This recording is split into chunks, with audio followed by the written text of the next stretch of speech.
Orquestra Uninter comemora seus 2 anos com especial na Capela Santa Maria. No quadro Eleições de 2024, vamos falar sobre as pesquisas eleitorais. Outubro Rosa é destaque na bancada do JU.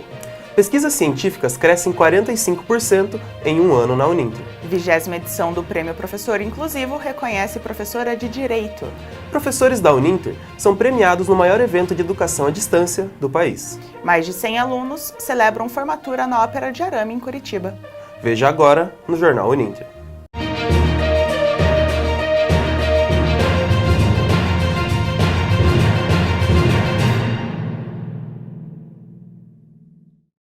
Olá, está no ar mais uma edição do Jornal Uninter. Olá, sejam todos muito bem-vindos.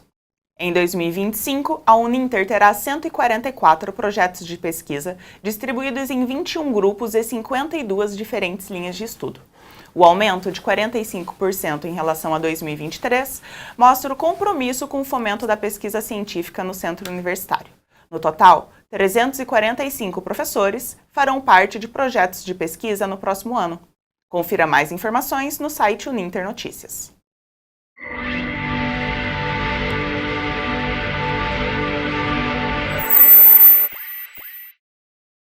No quadro das eleições dessa semana, vamos falar sobre as pesquisas eleitorais. Nossa equipe está com Arilton Freres, que é referência nesse tipo de pesquisa. Olá, Mavi, olá, Gabriel, a todos que acompanham o Jornal Uninter. Está conosco aqui o sociólogo Arilton Freres, que é fundador e diretor do Instituto Opinião Pesquisas e é especialista em pesquisas de opinião. Seja muito bem-vindo, Arilton. Prazer estar aqui com vocês. Explica aqui pra gente como que funciona a pesquisa eleitoral. Eu gosto muito de usar o exemplo do exame de sangue. Você tira uma pequena parte do seu sangue e analisa ele para poder entender o todo da composição química dele, do que você pode ter de doença ou não. É o mesmo exemplo na pesquisa de opinião pública. Você tira uma pequena amostra da sociedade, né, e a partir dela você consegue estratificar o que ela pensa. Uma boa pesquisa de opinião, ela é feita, independente da metodologia, se é por internet que tem se usado hoje em dia, se é por telefone, se é a campo, né, entrevistando as pessoas, ela tem que representar o perfil da sociedade. Então você pega os dados oficiais do TSE, uma pesquisa eleitoral do TSE e do IBGE, ali você tem o quantitativo e o perfil do eleitor, e a partir daquilo você monta uma amostra estatística e você vai a campo e entrevista as pessoas dentro daquele perfil. Então, para ser bem didático, se você tem 50% de homens no eleitorado de uma determinada cidade, você vai entrevistar 50% de homens na pesquisa. Se um determinado bairro tem 10% dos eleitores, você vai entrevistar 10% dos eleitores naquele bairro. E assim sucessivamente.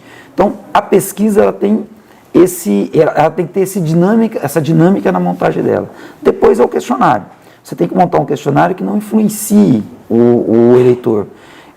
A gente usa, nós que no Instituto Opinião, a maioria das pesquisas nossas são de campo. A gente utiliza um disco de papel com os nomes dispostos iguais para o eleitor escolher de forma livre. Certo. Agora, o eleitor que assiste, que vê ali uma pesquisa, ele pode ser influenciado na hora de decidir o voto?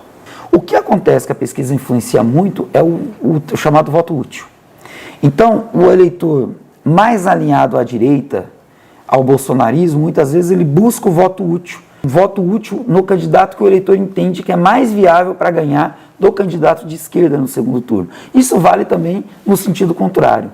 Então, eu acho que a pesquisa ela acaba influenciando o voto útil, não esse voto para não perder o voto, como se dizia antigamente. Certo.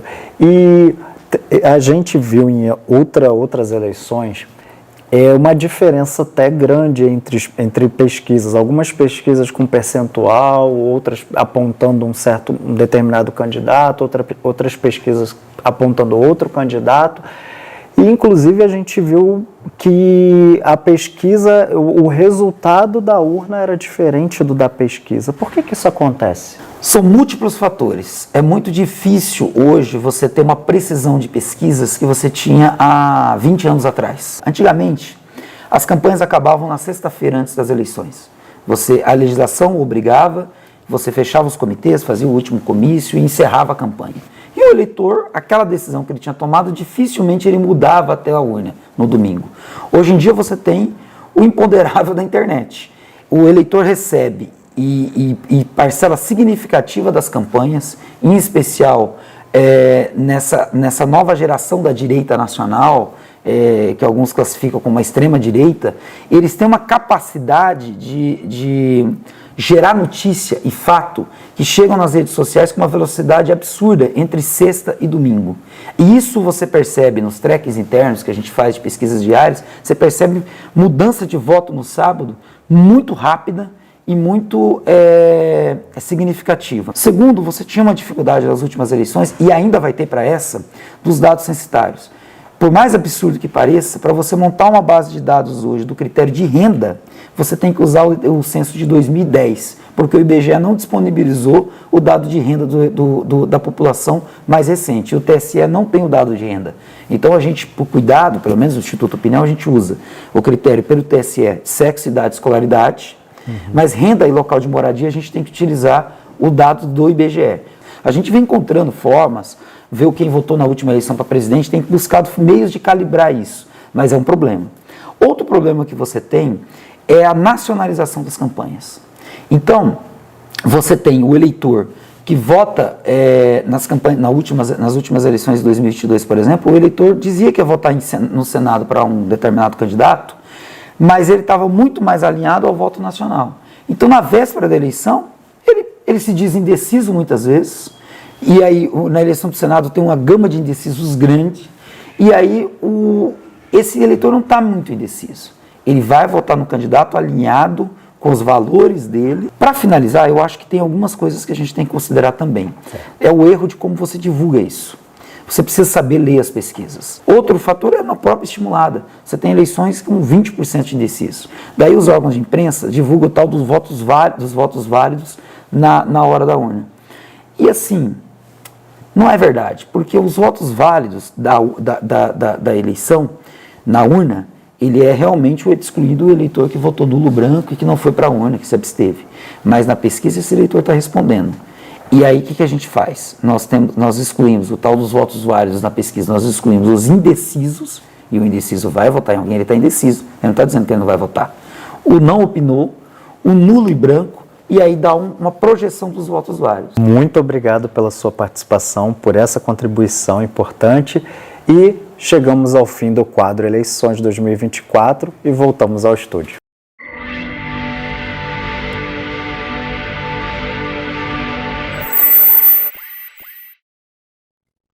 Excelente explicação do professor Arilton, mostrando a importância das pesquisas eleitorais. Realmente, né, Gabriel? Importante até para você aí de casa que vai votar neste domingo. Outubro Rosa é um movimento internacional de conscientização para a prevenção do câncer de mama e do câncer de colo de útero.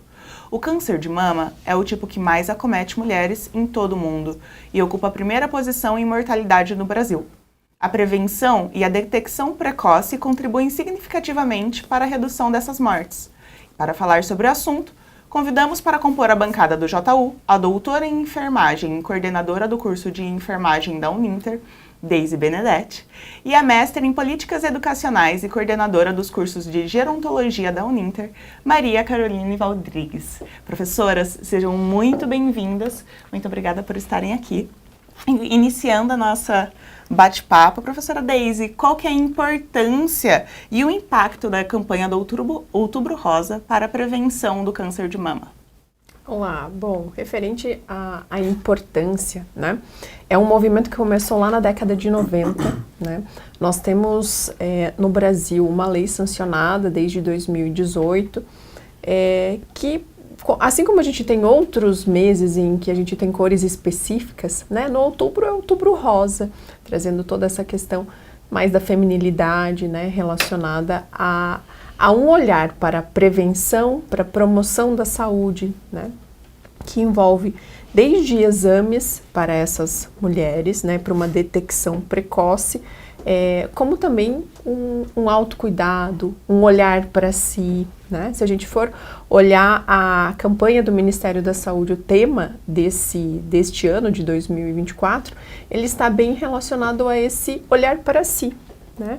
Para que a gente tenha um autocuidado, né? Então, tanto que hoje em dia se fala do autocuidado, né? Da autopalpação, não é mais autoexame, né? Então, o Outubro Rosa remete a toda essa questão, né? Então, a gente pode ver, existem nas mídias movimento, né, falando sobre isso, muito mais acentuado do que a gente observa às vezes em outros momentos, né? Se as pessoas circularem pelos pontos turísticos, eventualmente das cidades, vão ver que tem uma iluminação em rosa. Então, todos esses sinais aí vão remetendo a um autocuidado, a um olhar para a mulher, né? E esse olhar tanto do câncer de colo de mama, né, que é bem mais frequente, como também o câncer de colo uterino, né? Então, essa é a importância do Outubro Rosa, né? Perfeita a explicação, professora. Professora Carol, e quais são os fatores de risco do câncer de mama e quando se deve procurar uma ajuda médica? Olha, Gabriel, a gente tem vários fatores que são colocados na literatura, né? A gente tem os fatores ambientais, comportamentais, que estão ligados à obesidade, ao sobrepeso, à ingesta de bebidas alcoólicas, também a presença de fumo, né? O uso do tabagismo. Então, a gente pode citar algum desses fatores. E a gente também tem os fatores hormonais, que contam um pouco da nossa história de saúde, principalmente das mulheres, né? Se, por exemplo, menstruou antes dos 12 anos, se teve filhos depois dos 30 anos, e também outros fatores que podem estar relacionados com a menopausa. Se a menopausa, a cessação da menstruação aconteceu após os 55 anos.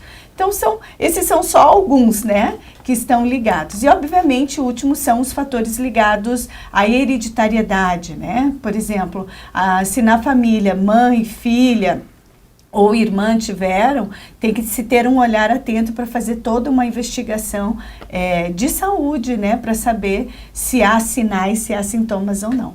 Mas o que a gente não pode esquecer é que, como a professora Deise colocou, é estar atenta ao nosso corpo, aos sinais e sintomas que o nosso corpo apresenta.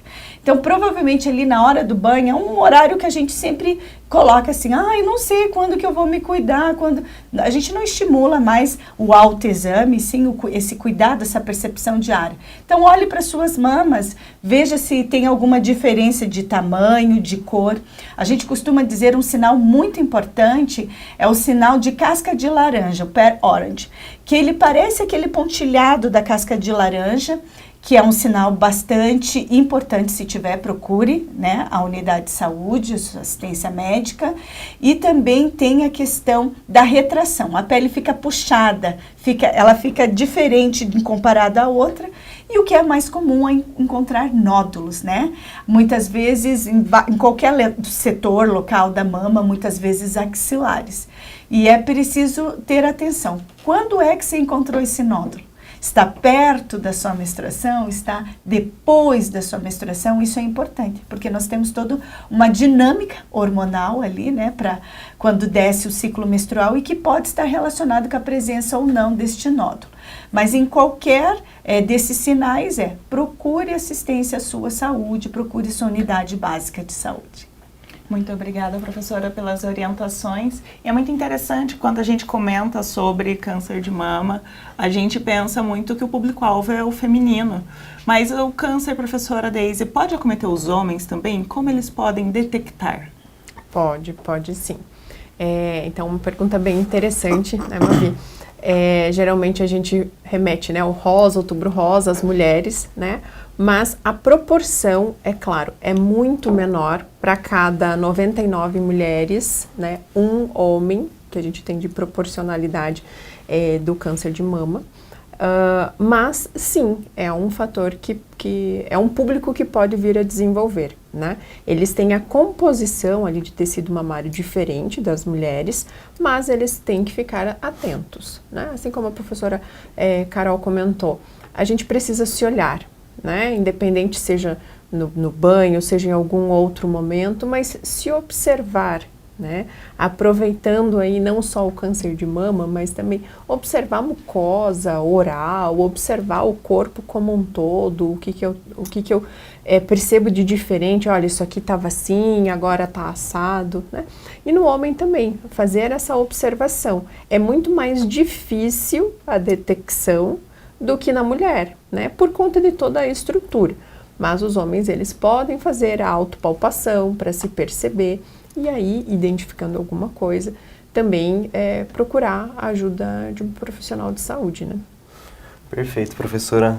E, professora, qual o papel da sociedade nessa campanha e qual a importância de uma equipe multiprofissional no tratamento do câncer de mama?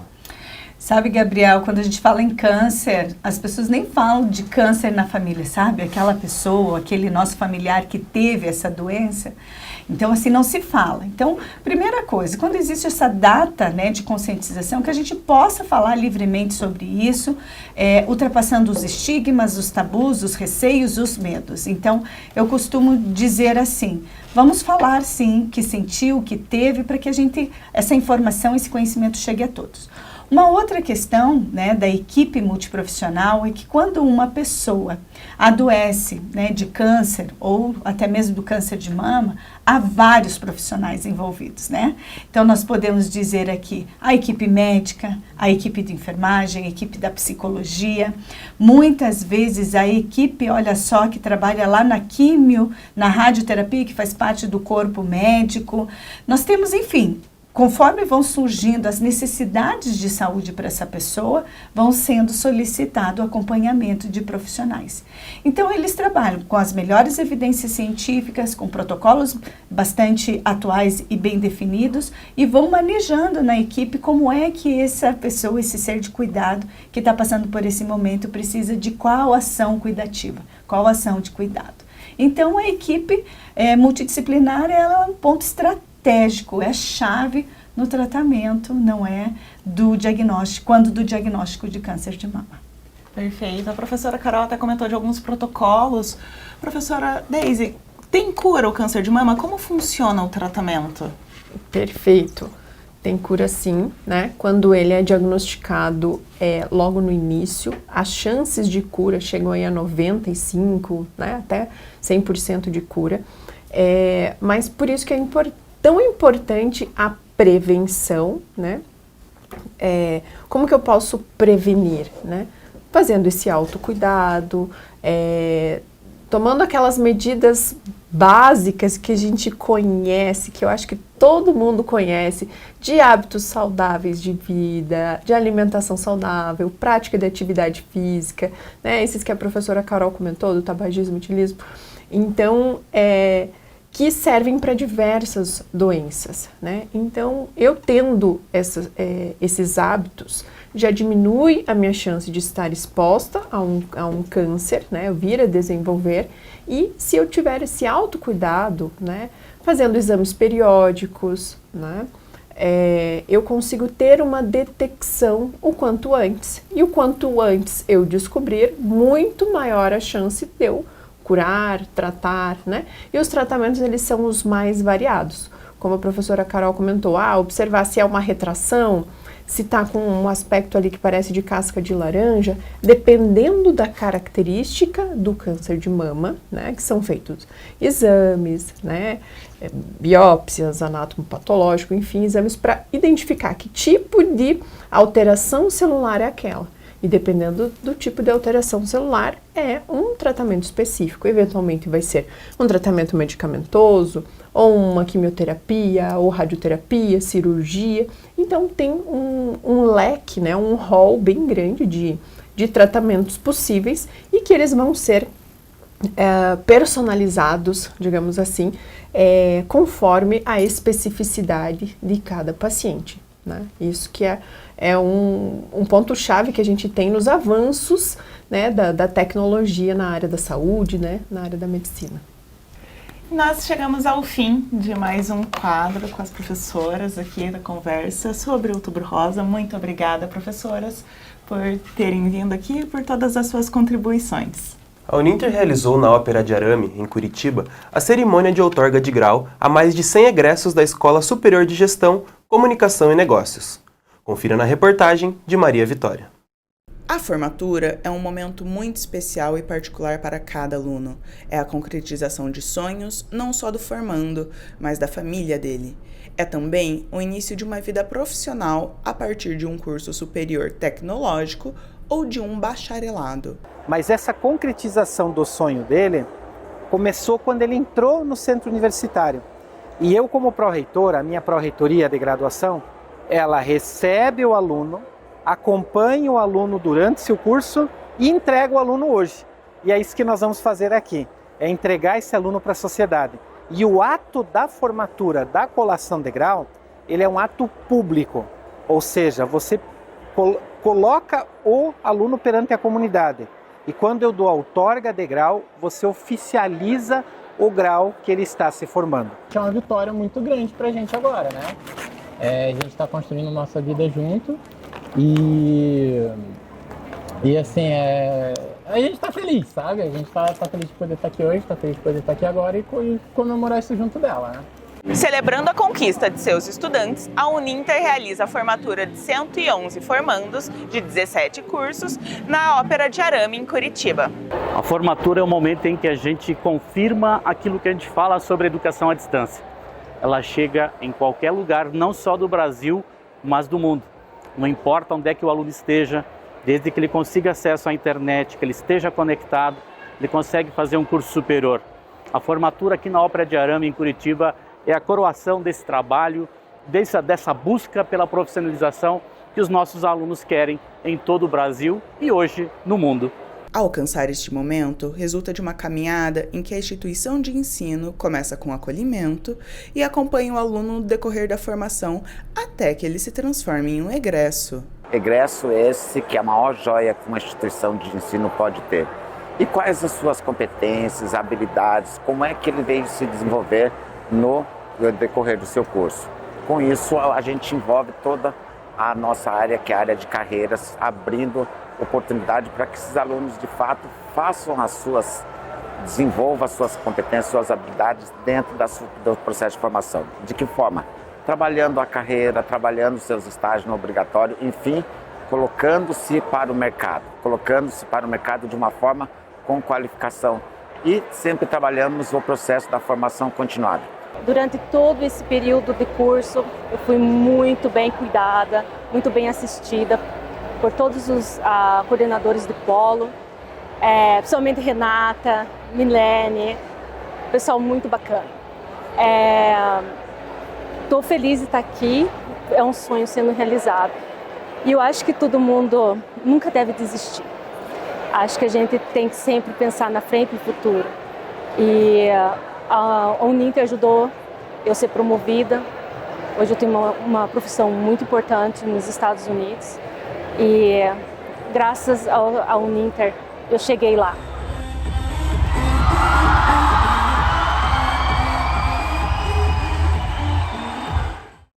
Eu tive a oportunidade, Gabriel, de estar presente nessa celebração e prestigiar a alegria de todos os formandos, familiares e amigos. Realmente, é muito emocionante poder acompanhar de perto a realização do sonho de todas essas pessoas.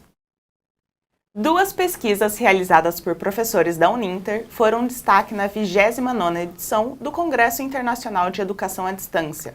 Confira na reportagem de Natália Jukoski. Brasília sediou em setembro o 29º Congresso Internacional de Educação à Distância. Durante 4 dias, educadores, estudantes, empresários, políticos e autoridades públicas discutiram a qualidade e excelência na educação à distância. Também foram apresentados mais de 100 artigos científicos sobre a contribuição da EAD para a sociedade. E 2 professores da Uninter tiveram seus trabalhos premiados. Foi realmente uma surpresa, apresentamos o trabalho com a perspectiva de contribuirmos para a discussão da qualidade do ensino à distância, como que, enfim, o ENAD, o Exame Nacional de Avaliação do Ensino Superior, acaba refletindo o desempenho dos estudantes da EAD, sem nenhuma expectativa maior do que realmente, né, contribuir para a discussão. E foi uma satisfação muito grande, né, vermos o trabalho sendo premiado dentro da trilha que nós estávamos participando, que era gestão e políticas públicas voltadas para a educação à distância. Então, eu, o professor Silvio, também é o coautor desse trabalho, e ficamos muito honrados com essa premiação. Um desses trabalhos demonstra ser possível oferecer cursos à distância com qualidade equivalente à modalidade presencial. Acho que o principal ponto que a pesquisa nos mostrou é que nas instituições privadas nós identificamos que não há uma diferença de desempenho dos estudantes na modalidade presencial à distância. O estudo ele segregou os resultados do ENAD do ano de 2016 a 2022. Eram pelo menos 2.200.000 alunos que participaram do ENAD nesse período. Nós contabilizamos dados de 37 mil cursos. A média do desempenho dos estudantes na modalidade presencial e na modalidade à distância, ela foi muito próxima, 2,28 no presencial e 2,27 no EAD.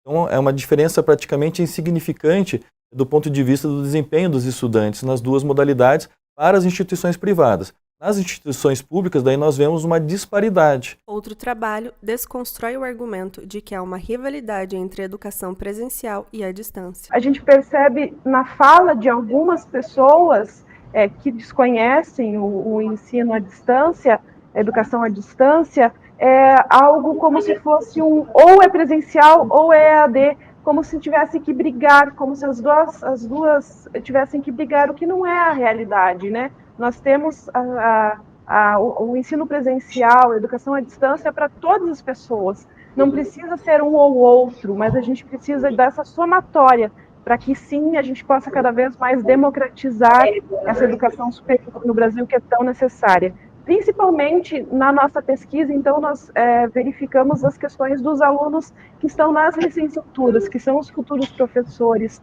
esses que irão depois para a educação básica. Como é necessário também uma boa educação, uma boa formação desses professores, que é possível sim também na EAD.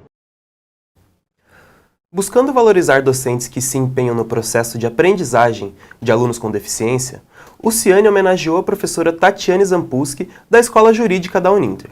Em sua 20ª edição, o Prêmio Professor Inclusivo certificou a profissional escolhida por meio de votação dos próprios estudantes com necessidades educacionais especiais, cadastrados no Ciane. Confira mais informações no site Uninter Notícias. Primavera em Harmonia. Esse foi o tema do espetáculo realizado pela Orquestra Uninter, que lotou o Teatro da Capela Santa Maria, em Curitiba, no dia 24 de setembro. Com músicas para todas as idades, além do público externo, o evento também foi prestigiado por colaboradores e autoridades do Centro Universitário. Confira na reportagem de Nayara Rosoleno.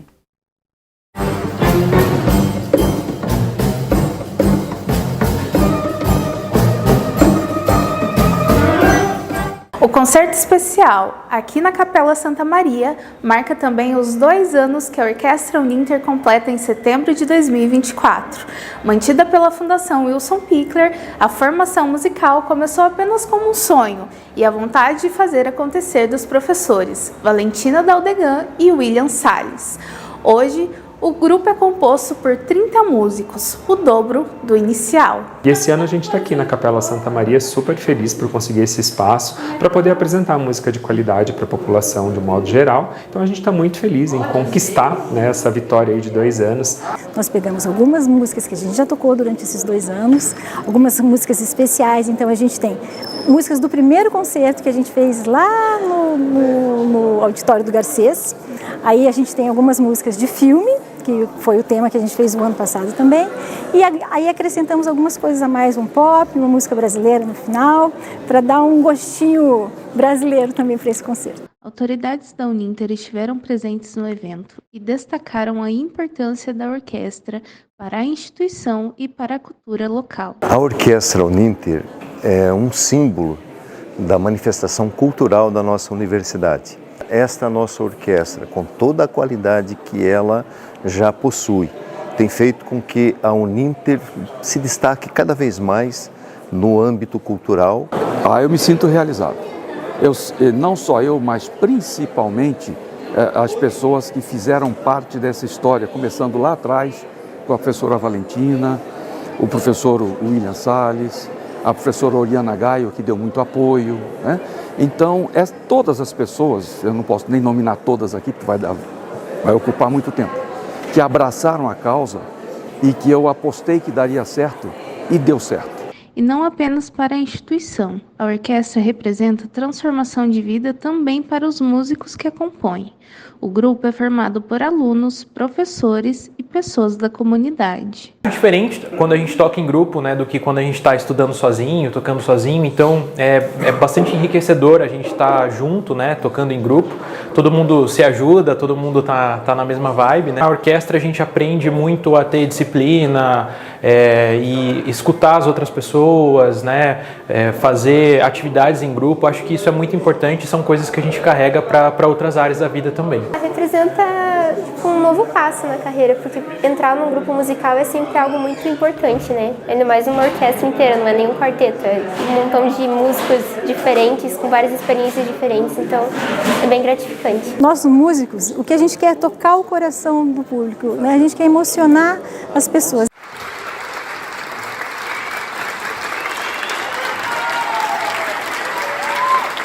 O Jornal Uninter fica por aqui. Muito obrigada pela companhia e a gente se vê na próxima edição. Obrigado pela presença de todos. Siga a TV Uninter nas redes sociais e acesse o nosso site, Uninter Notícias.